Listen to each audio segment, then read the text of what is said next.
Sure. Ken Ball with Boss Moves and Benefits. And we're going to switch it up a little bit. I want to talk about one of my favorite topics, which is pharmacy benefit management or PBM. And whenever we're engaging with someone new, one of the first things I like to ask about is their PBM contract.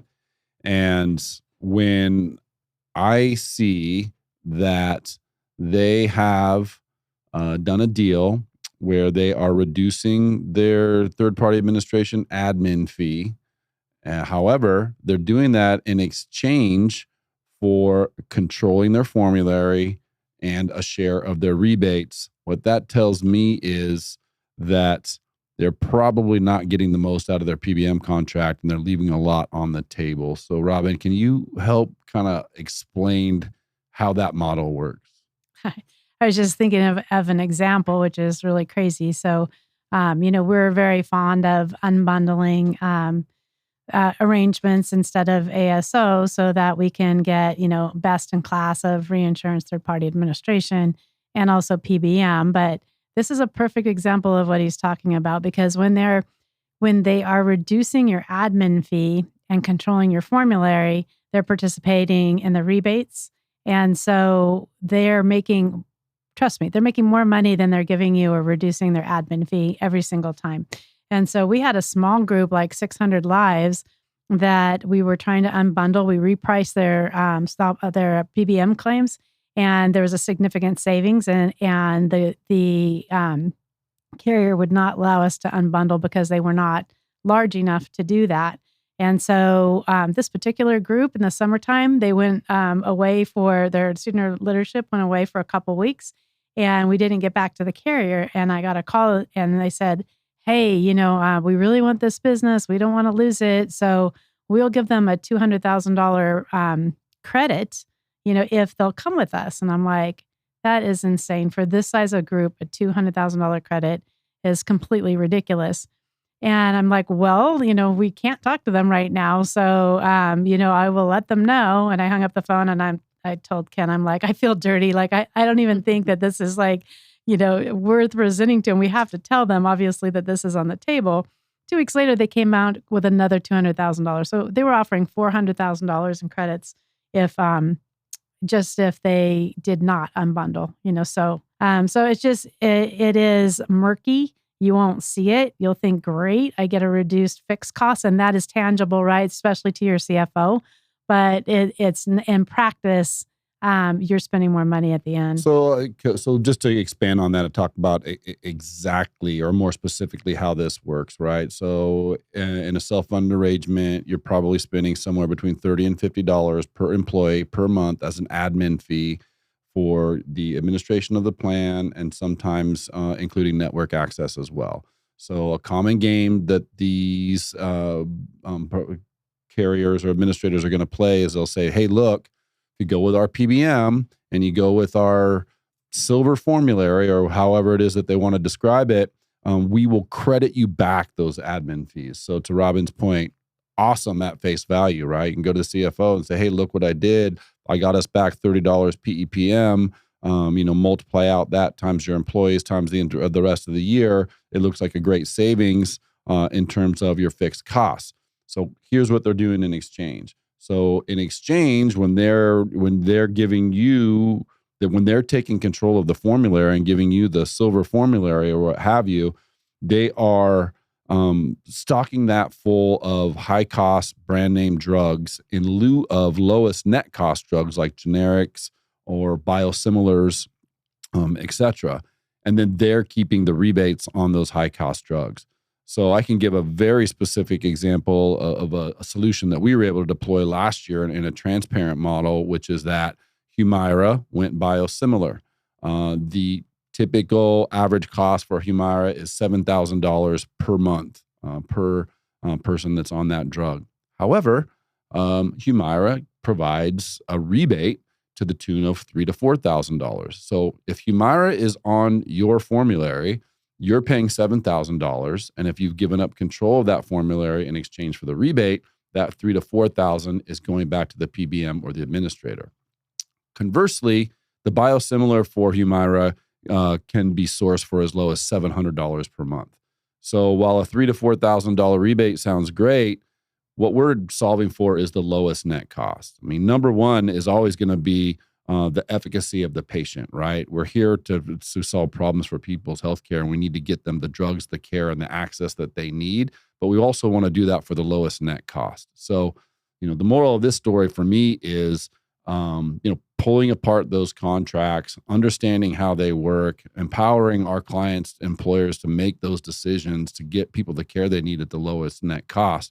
And while it might sound and look really, really attractive to get that $30 to $50 PEPM discount up front, at almost 100% of the time, you're losing with the lowest cost relative to your prescription drug program by giving up those rebates and control of your formulary.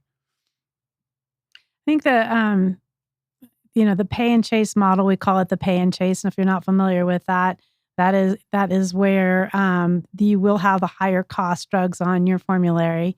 The consultants will go up, big letter houses, big actuaries will return and say, hey, this is your best deal because you're going to get much higher return on these rebates. We've never seen it work in practice in over 25 years, so the transparent model where they're not getting those margins and they're not incentivized to put those high cost drugs on there are always going to be lower. And it's interesting when you talk to many of these carriers that have ASOs, their employees are on the transparent model.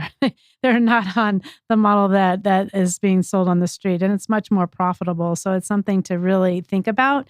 But you will see lower rebates. So when you're on a transparent model, and to Ken's point, biosimilar first and a generic focused formulary, generics don't have formularies. I mean, don't have rebates. So you're going to see a reduction in that rebate for sure. But the net cost, I mean, we've seen it for decades now. It's always wins.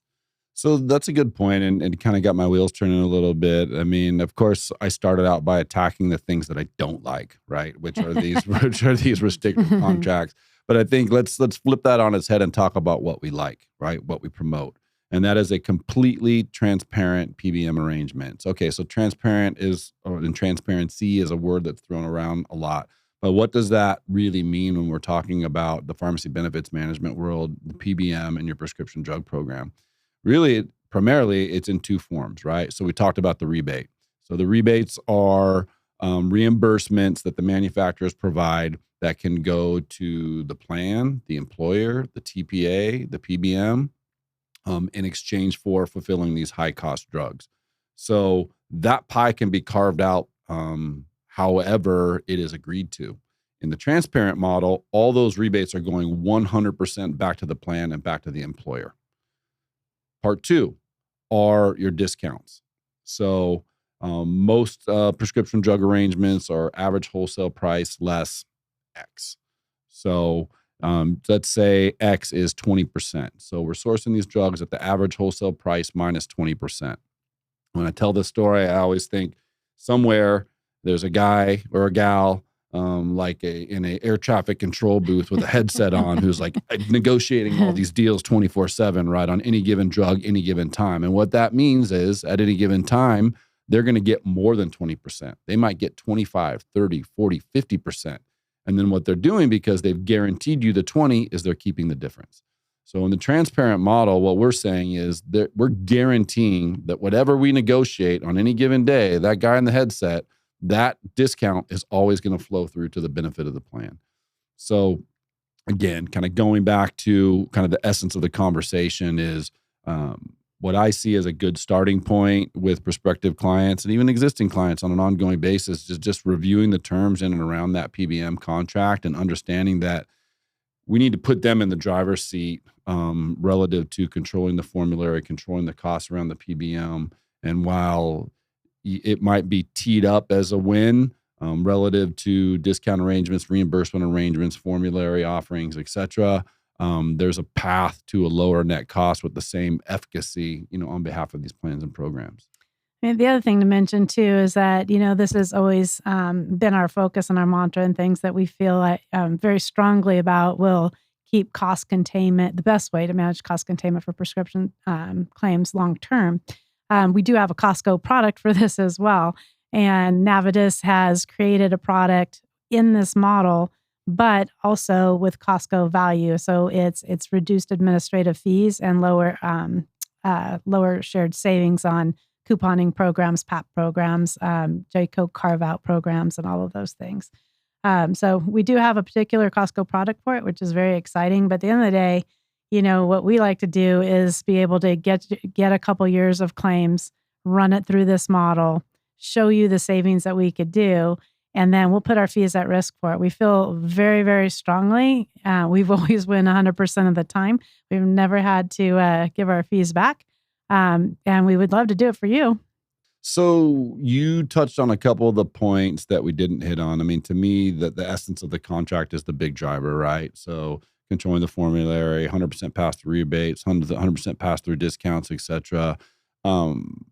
Expand more on some of those other levers like couponing and patient assistance programs. Couponing, a lot of employees are familiar with couponing, and they might be sourcing it from their doctor, from the pharmacy, other places where they are getting, based on their income, they are getting a subsidy from the manufacturer on that particular drug.